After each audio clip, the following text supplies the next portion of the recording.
Jumat ini menjadi hari terakhir Majelis Kehormatan Mahkamah Konstitusi melakukan pemeriksaan dugaan pelanggaran etik Hakim MK terkait putusan usia Capres dan Cawapres. Ketua MK Anwar Usman menjadi orang terakhir yang diperiksa Majelis MK. Ketua Majelis Kehormatan Mahkamah Konstitusi Jimli Asidiki menyebut seluruh bukti dari keterangan ahli dan saksi telah lengkap.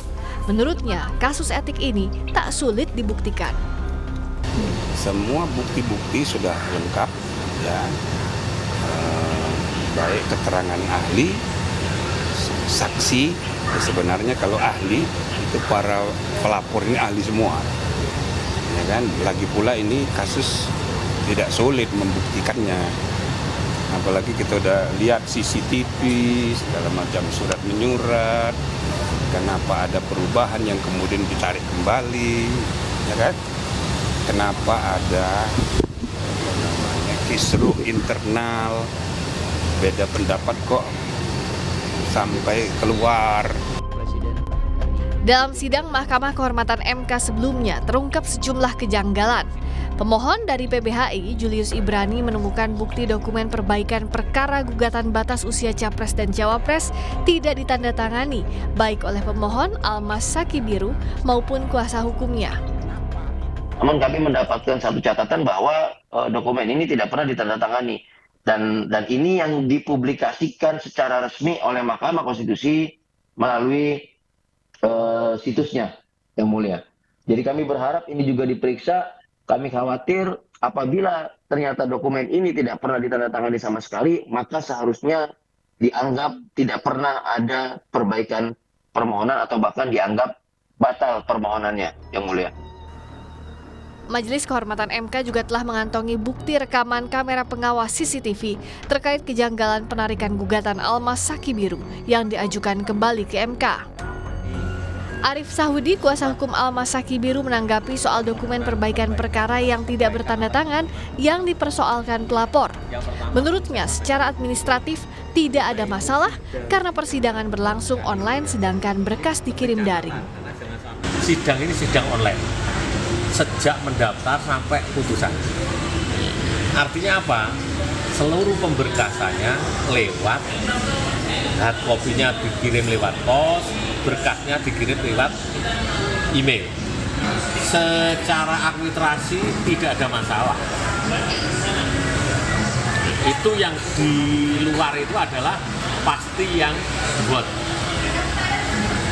Kan tidak mungkin ada tanda tangan berkas yang buat itu.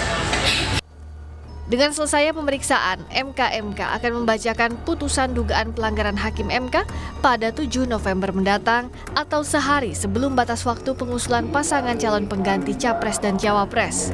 Tim Liputan, Kompas TV.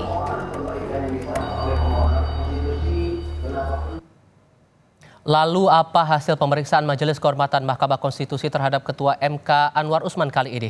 Bergabung untuk laporannya jurnalis Kompas TV Valentina Sitorus. Valen, hal apa lagi sebetulnya digali MK terhadap Anwar Usman? Lalu bagaimana kemungkinan putusan Majelis Kehormatan ini akan menganulir putusan MK soal batas usia Capres dan Cawapres? Iya, Tifal dan juga saudara, ini memang jadi pertanyaan mengapa pemeriksaan dari Majelis Kehormatan Mahkamah Konstitusi ini 2 kali dilakukan terhadap Ketua Mahkamah Konstitusi Anwar Usman. Tapi yang jelas tadi kami tanyakan bahwa memang pemeriksaan ini tidak jauh-jauh berdasarkan dengan putusan uji perkara nomor 90 saat itu yang membahas tentang batas usia Capres-Cawapres yang memang saat ini menjadi polemik di tengah masyarakat. Yang ditanyakan tak jauh mengenai adanya dugaan pelanggaran terkait dengan prosedur registrasi, kemudian juga berkaitan dengan administrasi yang berkenaan dengan cara bekerja saat prosesnya, kemudian berpengaruh terhadap langkah dalam pengambilan keputusan sehingga gugatan dari salah satu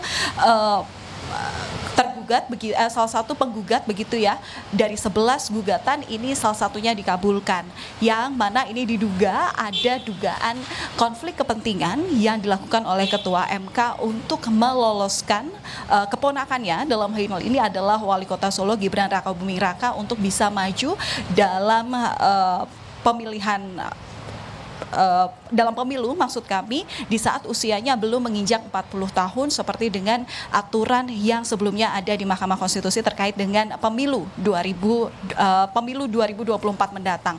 Nah, kemudian Tifal dan juga saudara, dari hasil yang memang sudah dilakukan oleh Majelis Kehormatan MK dari pemeriksaan yang dilakukan sejak tanggal 31 Oktober hingga hari ini 3 November 2023 tadi Ketua MK yakni Jimli Asyidik ini menyebut bahwa dugaan pelanggaran etik Anwar Usman CS ini bisa berpengaruh pada putusan MK soal gugatan batas usia Capres-Cawapres sehingga berpengaruh pada pendaftaran Capres-Cawapres. Dan berikut juga SOT atau tanggapan yang tadi juga sudah disampaikan oleh Anwar Usman. Sudah selesai semua.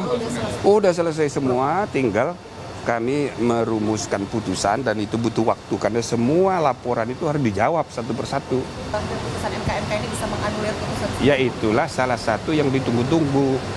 Jangan dijawab sekarang, dijawabnya hari Selasa. Nah, nanti tolong dilihat di putusan yang akan kami baca.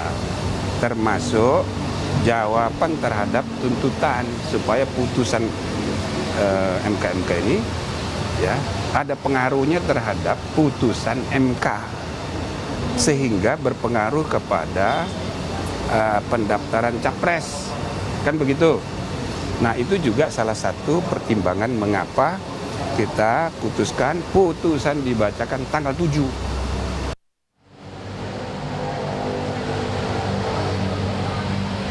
Iya, kami ralat sebelumnya saudara bahwa itu tadi adalah pernyataan dari Ketua Majelis Kehormatan MK Jimli Asyidik yang memang ini menyebut bahwa kenapa kemudian putusan ini disebutkan pada tanggal 7 November 2023 supaya ada kepastian antara salah dan benar terkait juga dengan polemik yang diduga adanya kepentingan dari putusan MK sebelumnya. Tapi yang jelas terkait dengan putusan yang nantinya akan digelar pada tanggal 7 November nanti MK, maksud kami Majelis Kehormatan Mahkamah Konstitusi akan mengumumkannya ke publik hari Selasa pada pukul 16.00 waktu Indonesia Barat. Tifal. Dari Mahkamah Konstitusi Jakarta Pusat, Valentina Sitorus melaporkan. Terima kasih.